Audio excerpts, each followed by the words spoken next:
And so the journey continues. What's up, y'all? Boogie Knight here, and welcome back to Dark Souls and the Lorethrough. Thank y'all so much for your support of this so far. I greatly appreciate it. There are a couple things I've done off camera. You probably noticed my sword is a little bit different than the other one.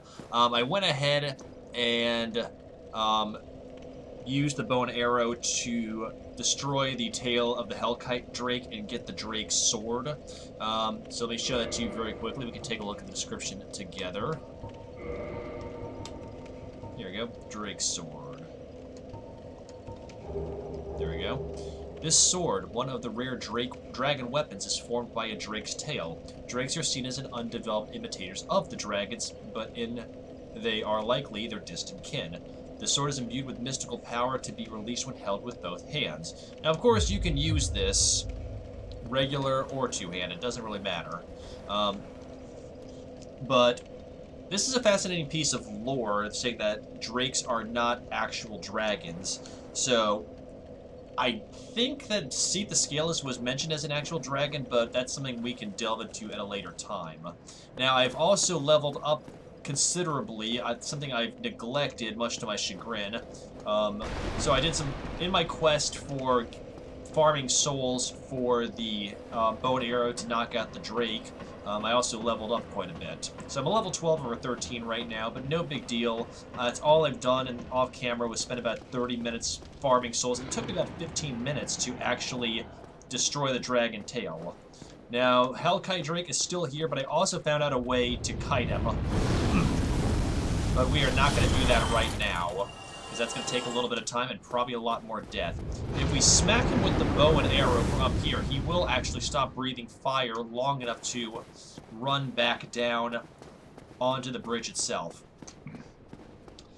We're going to need access to that if we want to learn the Praise the Sun gesture and join the Way of the Sun Covenant, also known as the Sun Bros, because let's face it, that's one of the most lauded covenants in the game is the Way of the Sun and Solaire's little group. But we did do quite a bit last episode, so we are gonna get back. Now that we have a better sword, the Drake sword, it's usually reputed to be the best weapon for early in-game, but it's also got a very low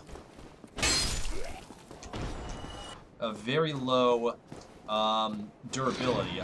So I have purchased some repair powder, because unlike Souls 2 and 3, you cannot automatically repair your weapons at bonfires. They have to be done with repair powder or a blacksmith. And since we don't have access to a blacksmith yet, we kind of had to fend for ourselves. But that's okay. The upside is, once again, this is one of the best weapons for early in-game. I mean, look at the damage. Normally, it takes us 2, 3, maybe even 4 hit slices with our previous sword to do that, but coupled with what we've done for leveling, and I'll show you what I've done to level in just a moment. Let's go ahead and take out this hoser right quick. And then I'll show you what I did, because as a tank, we are going to be going for the OP build. So, soldier shield. Let's actually look at that shield right quick. Probably not as good as our heater, but display.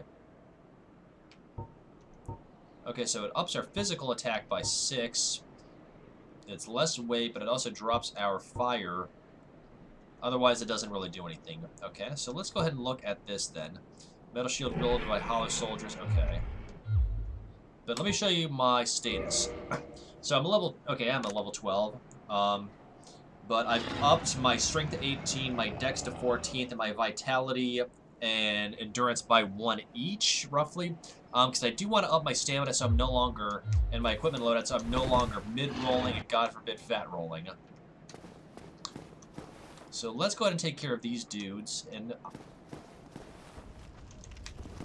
this should be a little bit easier, because up in the chapel, where we got assaulted by lots of Balder Knights at the end of my last episode, there's also, and we're so close to a bonfire.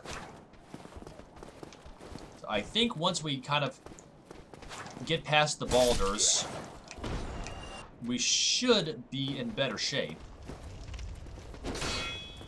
Still need to work on my riposte and my parries, but that's okay.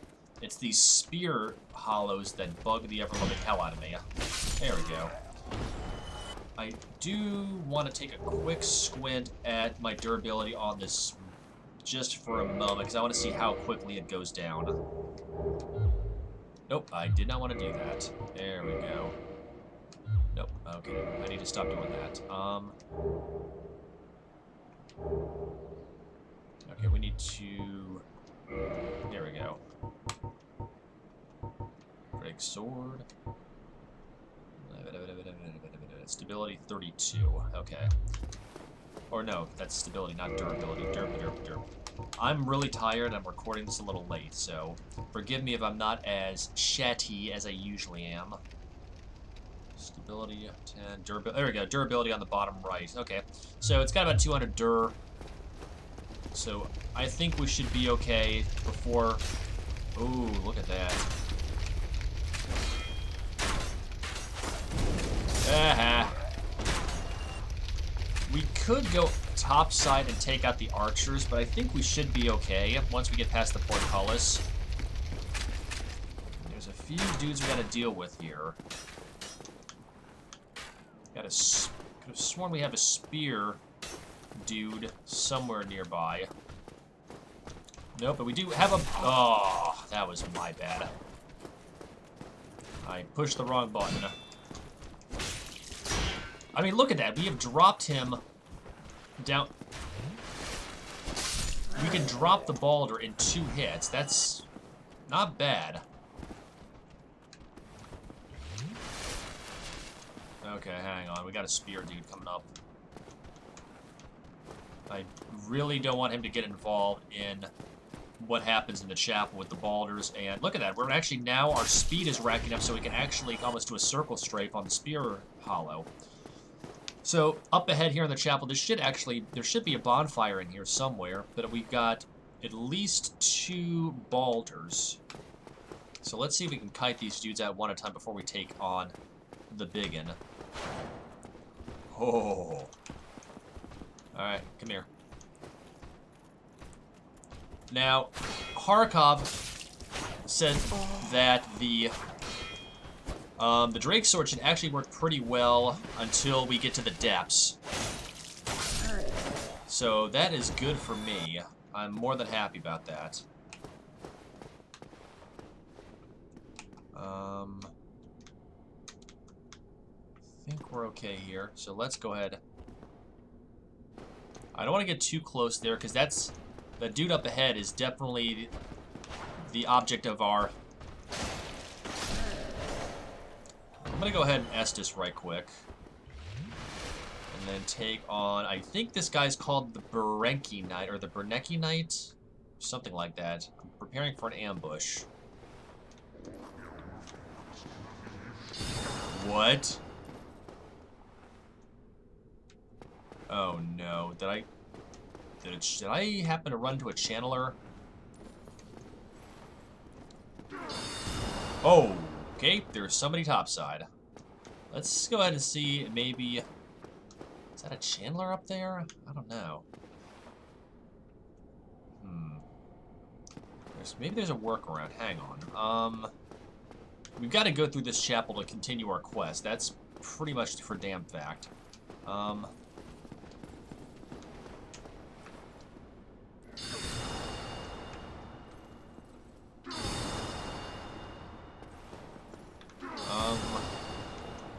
Let's try something really quickly. My concern is this dude up ahead. Hang on. Let's go ahead and go over here. There we go. Short bow.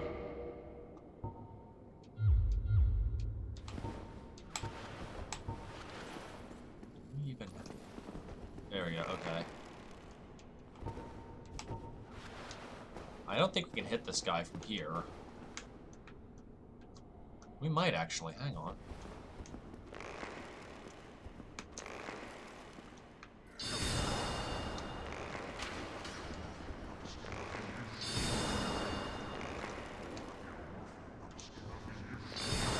there's a channeler up there.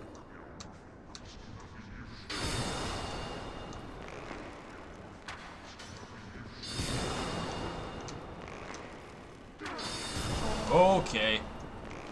Nope, get out of the way, dude.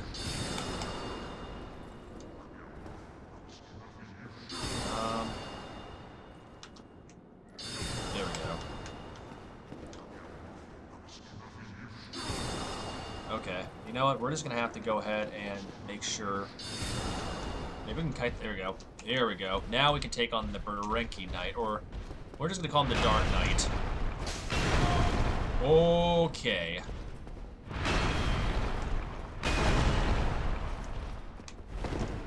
And we're dead. Without even getting one hit on him.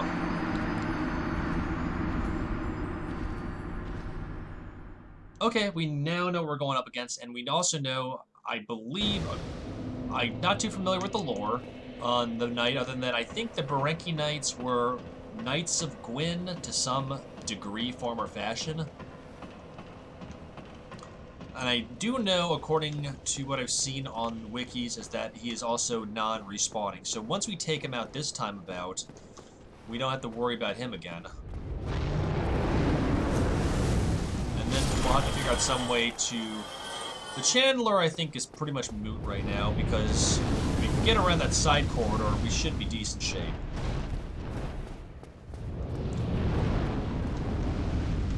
We technically don't have to keep doing that. It's just a nice way to get souls, you know, while we on our way back to our bloodstain. I mean, because let's face it, everybody loves 3 souls.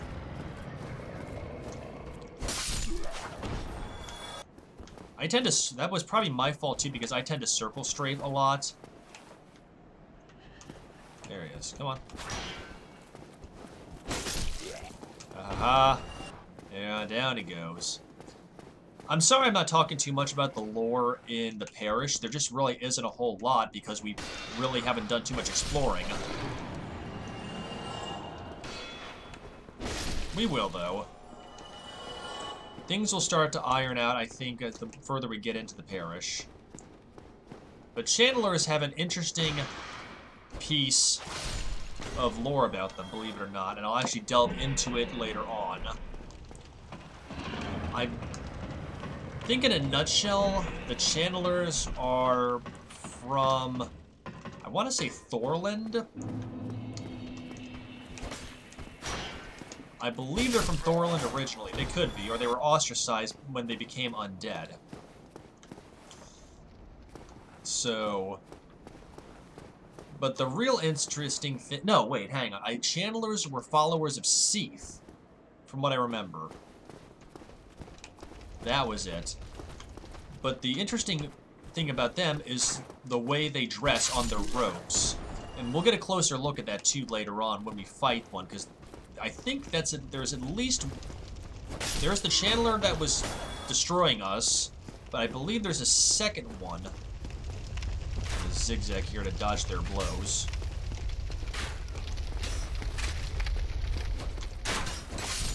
There we go. No, I don't want to fight those dudes right now. There he goes.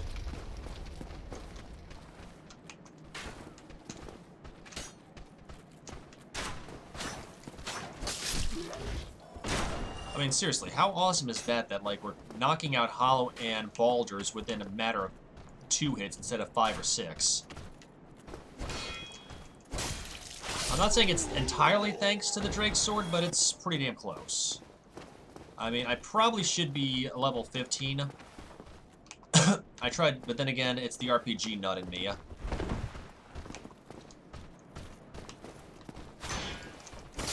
This one's got, it looks like a rapier. Okay, so there's 2 for 2. This guy shouldn't be much of a problem. I mean, I could probably put some pine resin, but I don't know what Berenkis are weak to, and I kind of want to save my pine resin for the next boss fight.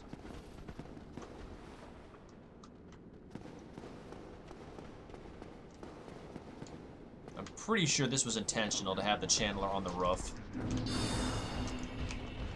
No, come here. There you go.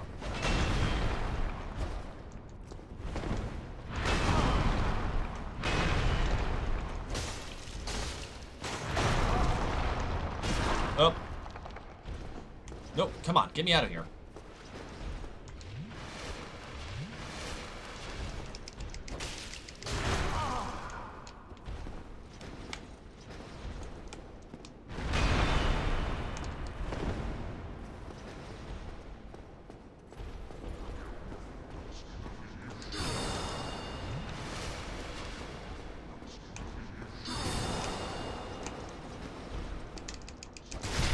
He has done it.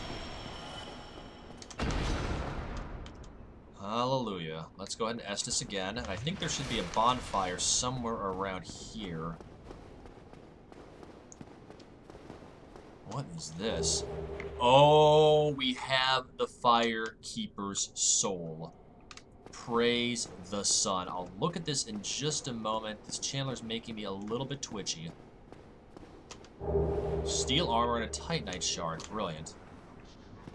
I could have sworn there is...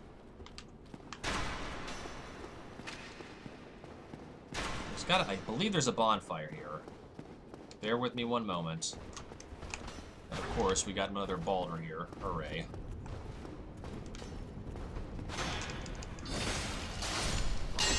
Not too bad for only 2 deaths. I mean, I'm not patting myself on the back, but...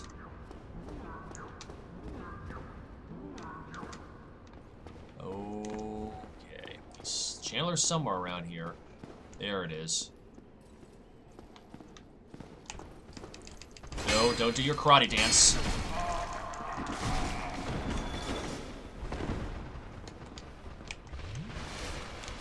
What I meant by the martial arts dance is I'll talk about that in a second. Looks like he's already done it.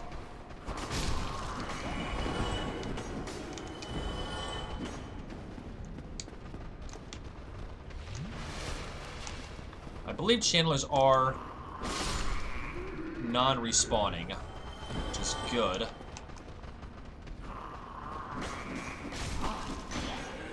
You see that glowing aura around these hollow? I'll go into that in just 1 second. We'll run into more Chandlers as we proceed further into the game, but the reason these hollow had an aura around them is because the Chandler did this almost dance-like thing, which is supposed to draw them into a frenzy as well as buff them, which is why they were so even more aggressive than usual. What is this? Large soul of a nameless soldier. Okay, we've got to find a bonfire. I'm fairly sure there's one in here, or at least somewhere around here, because this is a gateway to other areas. I just want to make sure this area is clear, and then we can look at the Firekeeper's soul. I talked about it in the second episode, about how it's used for strengthening your Estus flask, and then we can have more refills every time. I'm not ready to traverse the white light yet. Okay, that's the boss fight. We definitely don't want to do that yet. Okay, so this area is clear. So, let's go ahead and look at the Firekeeper's soul. We actually have to go back to Firelink Shrine for this, but we do have the repair powder, and we have the gold pine resin. There it is. Each Firekeeper is a corporeal manifestation of her bonfire, and a draw for the humanity which is offered to her. Her soul is gnawed by infinite humanity, and can boost the power of precious Estus flasks. It can be used to gain humanity and restore HP at the cost of losing the Firekeeper's soul to reinforce the Estus. We are not going to just crunch this. We are going to... You know, we could... How much humanity do we actually have? Because we could just crunch humanity. We have 7 humanity. And then can restore that. But I want to reverse hollowing before we go up here and fight the boss.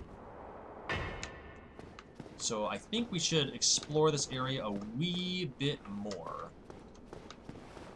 I mean, we could just crunch humanity and get everything back. There's a lot of hollow out here. So I think... hang on, let's look at our loadout. Let's go ahead and unequip this. Let's go ahead and crunch humanity. Why not? We got 7. We might as well. And this area can be a little bit crazy. And now that we've crunched that, we can also go to a bonfire and reverse hollow. Which is good because with the next boss coming up, we're going to want to, well, I'm going to want to have some backup, as I tend to do when I do any boss fight, because I don't know the lay of the land.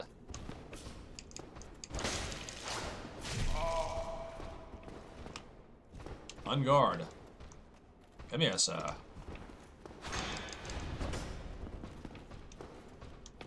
Oh, you're a vicious mother, aren't you? There we go. But I'm fairly certain there is a bonfire up here, or somewhere nearby, because this chapel, like I said, is a gateway to other areas. Tough enemy ahead. Try kicking. Actually, no. This might also be where we unlock a new NPC that we can deal with. Like right here. Oh, still human, are you? Then I am in luck. Could you help me? As you can see, I am stuck without recourse. Aha, so this is Lorethrough of Karim. And we can also use him as a summon sign, as a summon later on. Thank you. Yes, sincerely. But we'll learn more about his backstory in a bit. Lorethrough of Karim. I truly appreciate this. And I guarantee a reward. Only later. Let's talk to him a little bit more. Yes, very sorry. Your reward will have to wait. I've just been freed. Allow me some time. So, like, since we had the mystery key that we acquired on our journey through the Parish, the master key I don't believe will work for this particular cage. And actually, can we... Okay, never mind. Okay, never mind. There, we're fine. We'll learn more about Lorethrough as we proceed aft, but like most undead in Lorethrough, he's on a mission, and his is very sinister. In fact, without giving away too many spoilers, we will have to deal with him down the pike. But for now, that's not our mission. Our mission is to go to this boss, kill them, and I'm not saying them as a slip-up. It is plural, and ring the first bell. But I do want to be human for that, so I can summon Lorethrough, and Solaire should be available as well to me. Yeah, I think the bonfire's over here.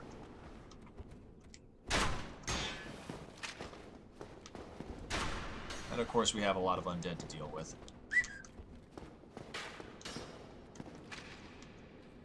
I believe the bonfire is just down yonder way through there.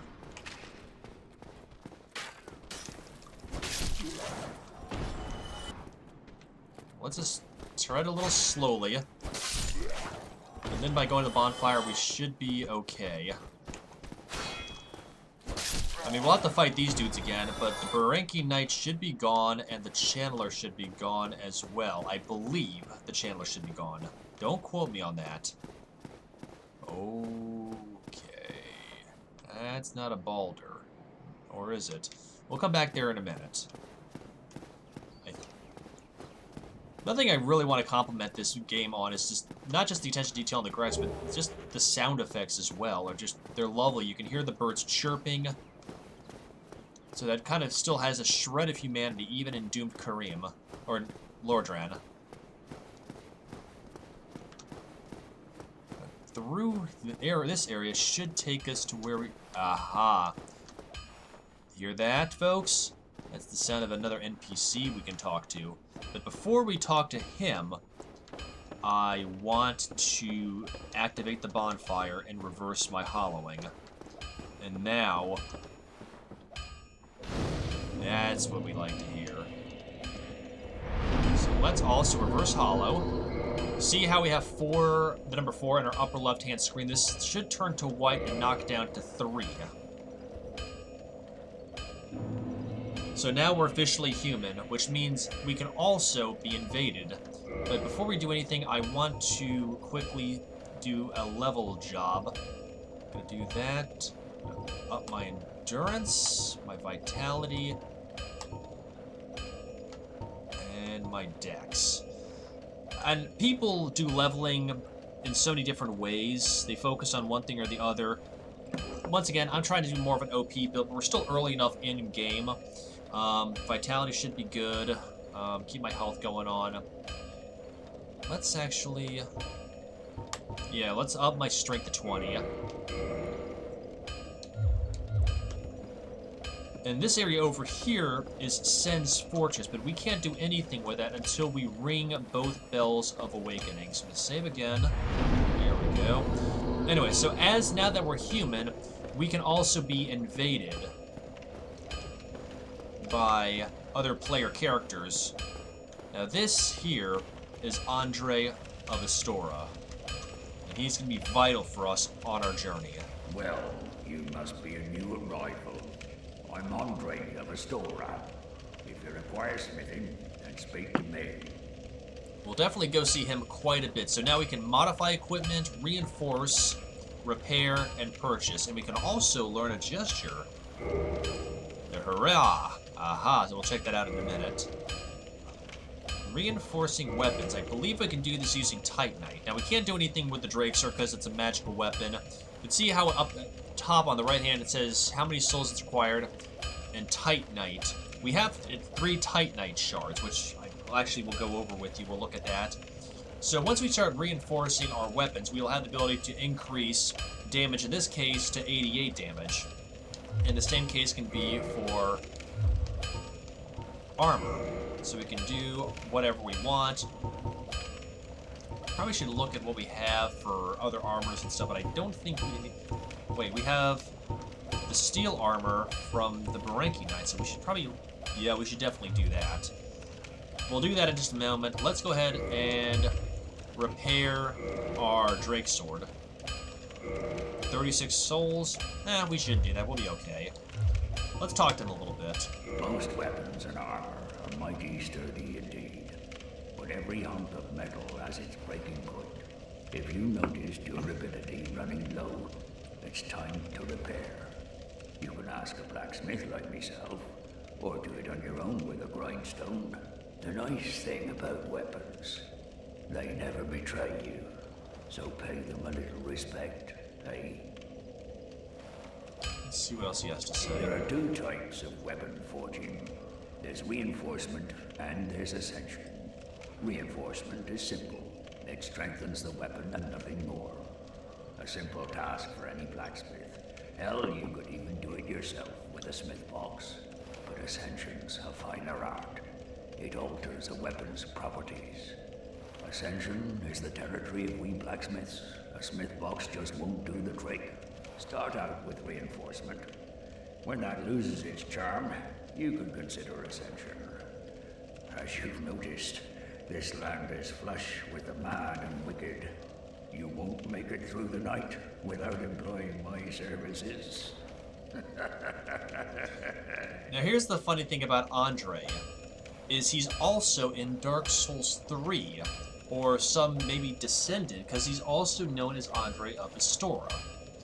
So whether this particular Andre is immortal, quite possibly even maybe a manifestation of the old gods, or maybe even the 4 lords, remains to be seen.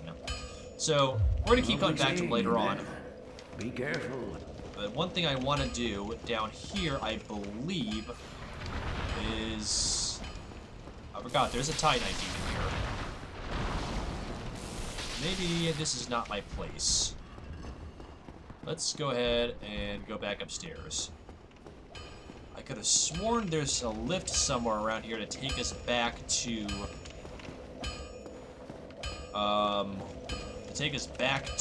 Firelink. It could be past the Titanite demon. That's Sen. It might... Yeah, we might have to go past the Titanite demon. That might be a vicious mother. Because I maybe it's down the other corridor. No, I could have sworn it's... No, that's the bonfires with Andre. Maybe we might have... You know what? We'll explore that area later on. Because we've been playing for a little bit, and I kind of think that we should take on the next boss, ring the bell, because we're going to have to go back to Firelink anyway. So if we can take down the next boss, then we can explore the Parish a little bit.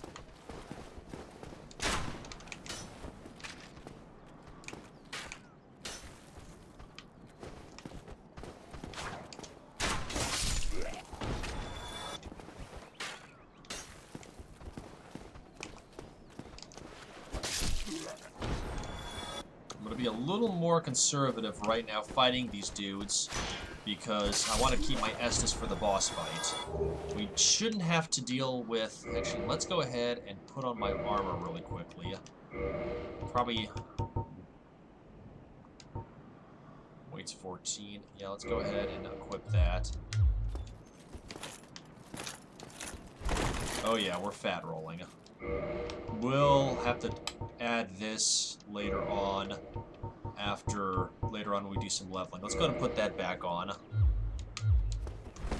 Yeah, now we're mid-rolling here. Let me just double-check that right quick. Nope. Bollocks.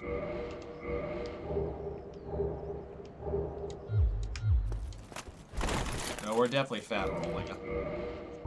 We'll have to up our endurance a little bit more before we can start wearing that, but that's a lovely piece of armor to have.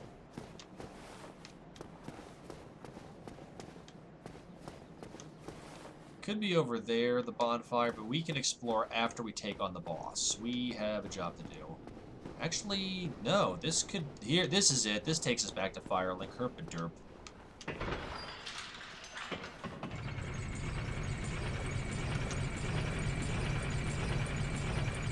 So, I think the goal now is... Look at that. Back down to Firelink we go.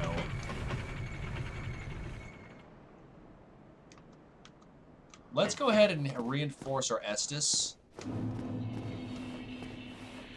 Yeah, let's go ahead and do that while we're thinking about it. So I want to see where we pop out. There we go, because there is Petrus. So let's go ahead and go back to the Firekeeper. Because I really want to have my Estus prepared for the boss fight. I mean, I'm probably overanalyzing things, as I'm apt to do. But I'd rather be overprepared. See, there's Lorethrough.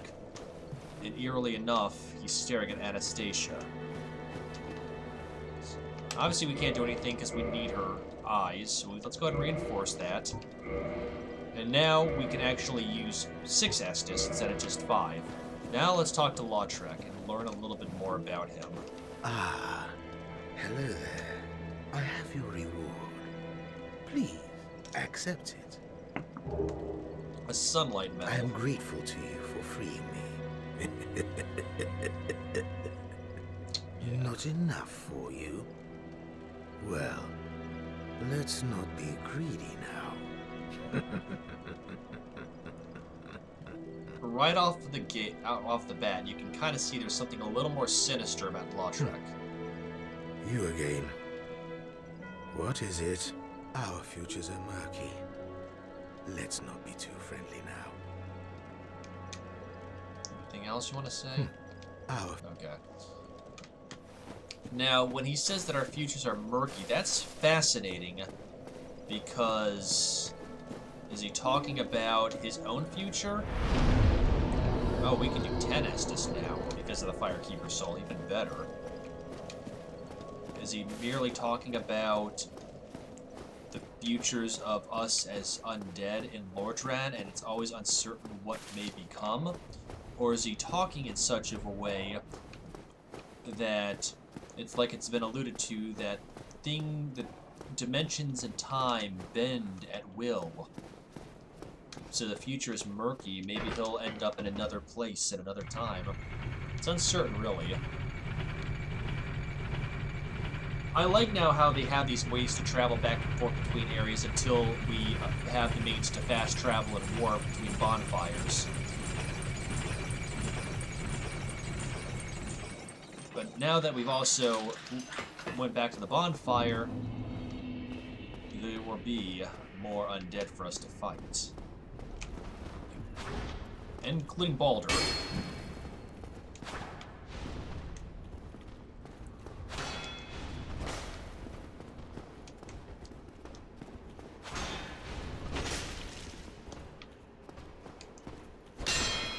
Problem is, fighting these dudes in these corridors make it a lot tougher because we can't just do the stab like we've been doing with our longsword. Now, these hollows should be in a better shape because they were not driven to a frenzy by the channeler.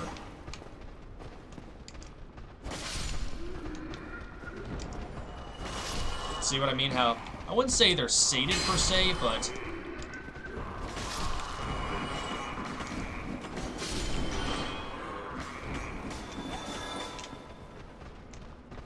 let's go ahead and get my stamina back up. Now let's go and level.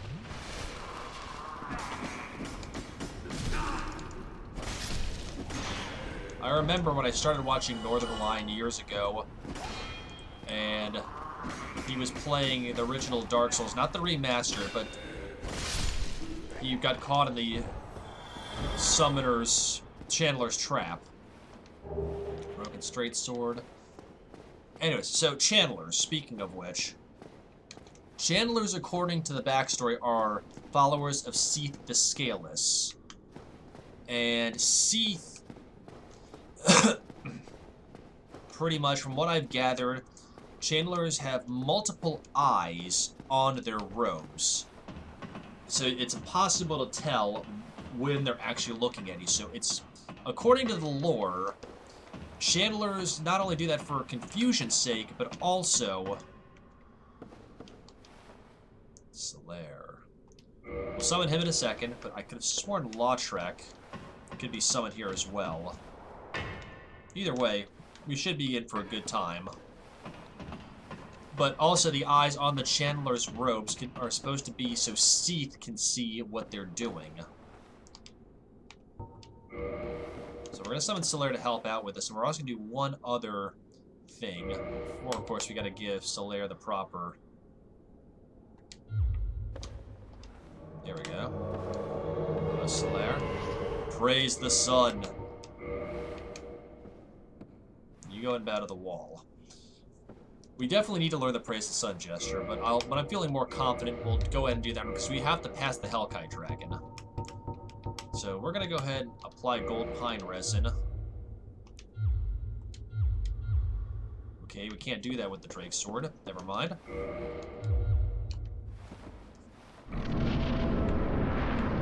But having Solaire here will be immensely helpful, because he should also be able to aggro these dudes.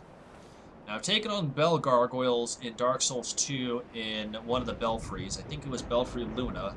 So it's a similar structure, but I did it solo. Hello, Guardians.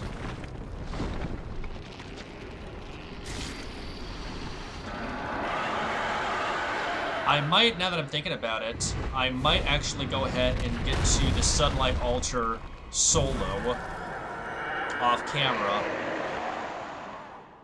because I don't know how long it's going to take. Solaire, get your butt over here.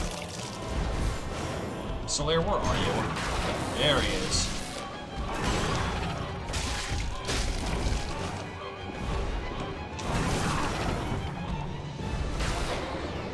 Here we go. Okay, that was just dumb of you. Ah, damn it. That was my fault. So we'll rehumanize. And we'll do this again to summon Solaire. I forgot the second one completely hoses you. We're gonna beat these guys before I call it a night. But we lost all of our humanity. But that's okay. So we have plenty of it. We got 6 of them. And I know a lot of people are probably saying, you know, there's no need to do that. You don't need to worry about humaning up. Once again, I think it's a thing of confidence.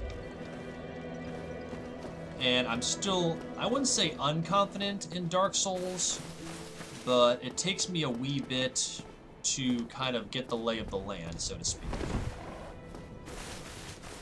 And I hear you, Raven. I'm not talking about Ravenclaw. Hey, Raven, miss you. I'm gonna talk to her in a little... Well, I talked to her briefly as I'm recording this today.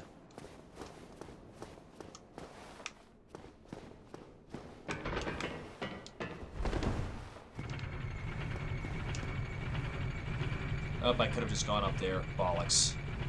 Whatever, 6 of one, half a dozen of another.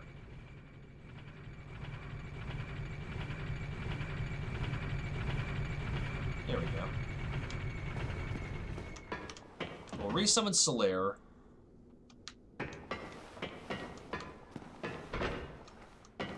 And try this again. And I think the thing we need to do is just kind of keep our backs to... Keep focus on one of them, drop them. And let Solaire, since he's got the lightning spear, that should be good.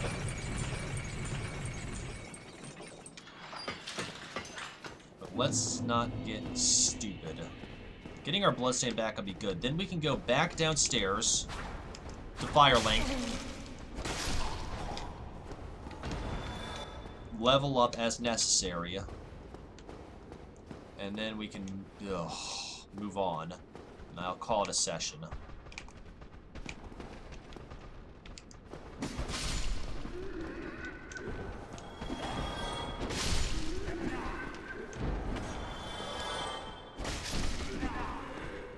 This is another good way to farm souls, I think.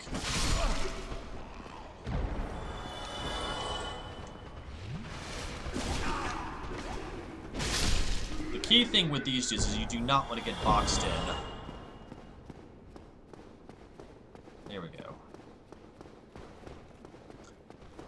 I know, I mean, a lot of the people are like, you shouldn't be dying on the bell gargoyles. Speak of the devil, it's the devil. I was sworn Lautrec was his summon sign was somewhere around here. There's Lautrec. So let's go ahead and summon both Lautrec and Solaire. You might be able to summon both of them, I don't know. We'll find out.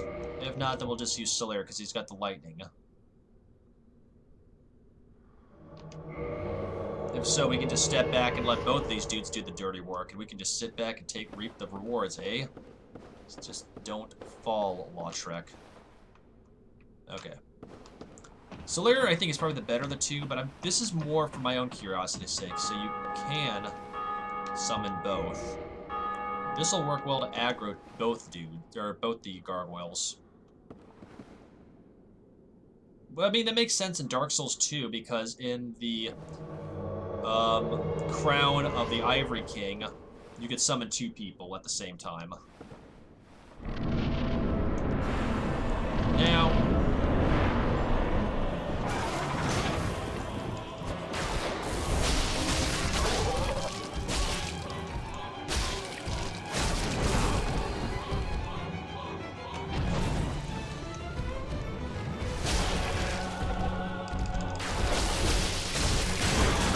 look at that. We can't admire the view just yet.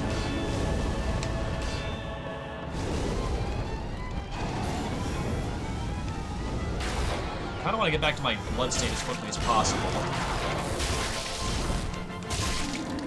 He has done it.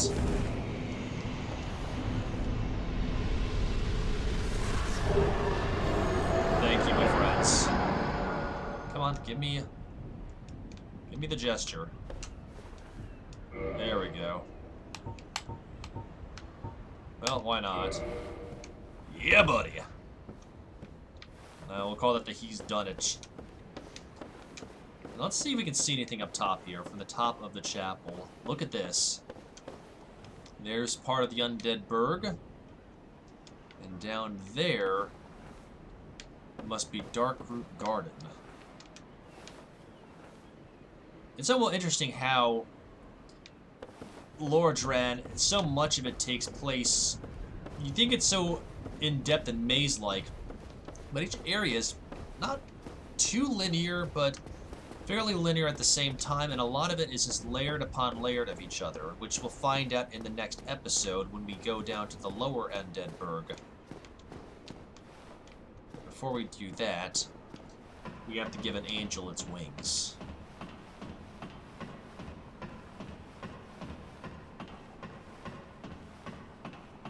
So we climb this. Climb even further to the top of the chapel, but don't fall off. And I actually do want to look at one other quick thing before we call it a session, and that is the twin humanities that we got from the gargoyles.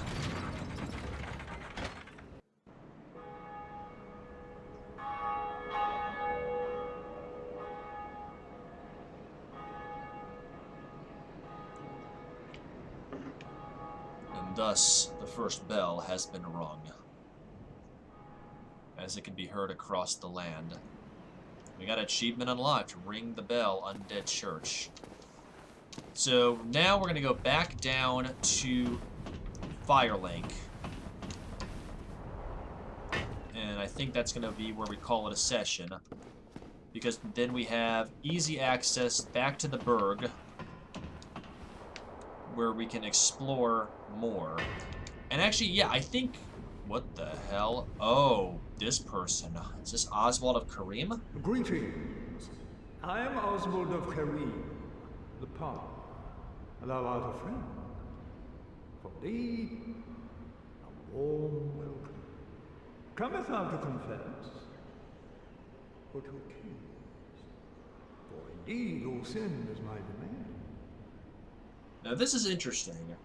So, basically, Oswald, before I go into him talking about what he just learned, let's learn the gesture quickly. That is, well, what is it? This is a classic one. But he admits that sin is his domain, so my guess is he is a follower of Velka, the goddess of sin. But what Oswald does in the chant, so he gives you these different things like homeward bones and whatnot, but okay, so Velka's talisman, so I was right. It's a medium for casting miracles of the gods. The black tuft of hair serves as a talisman and belongs to Velka, goddess of sin. It casts miracles not by drawing upon faith, but intelligence. So the big thing of him is that if you by chance attack somebody, you view it. It is only human to commit a sin. Okay, shut up.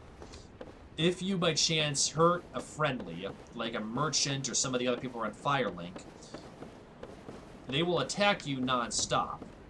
But if you go to Oswald of Karim, and for a certain amount of souls, he'll forgive you of that sin. Now, I don't know if that means that they'll be friendly to you again, or if they're just not going to attack you anymore. But that's what Oswald's job is. He's a partner, and like partners in Christian times, partners basically were kind of like traveling absolution salespeople, for lack of better wording.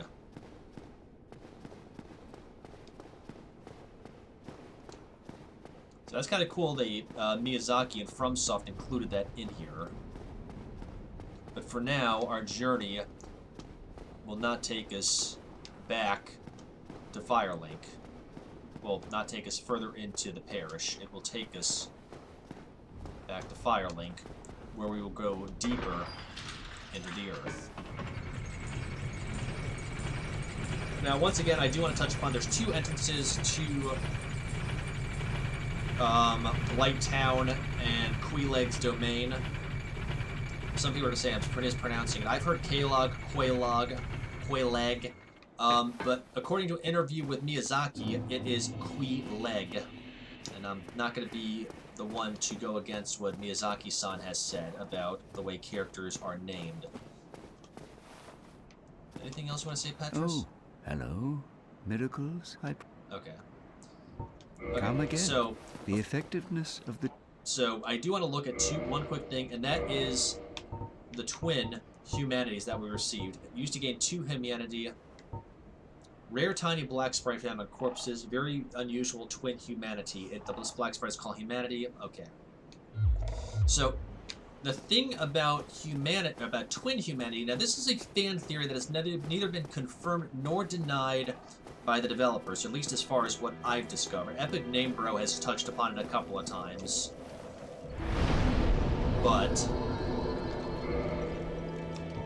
twin humanities, there's a rumor that twin humanities are the result of a pregnant woman, dying. So the twin is of that of her and her unborn child. Once again, this is strictly fan theory, and kind of a grisly and ghoulish one at that, but something I am curious about. We want to up our resistance, because we do want to up our poison resist. We do want to keep our HP going. Yeah, let's go ahead and keep our HP going. Actually, no, let's go ahead and double down. No, let's go ahead and 15-15.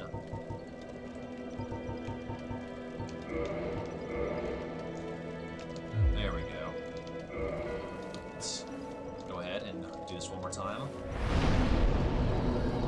So, we've done quite a bit tonight, but I'm extremely tired. So I am ready to relax and try and get to bed.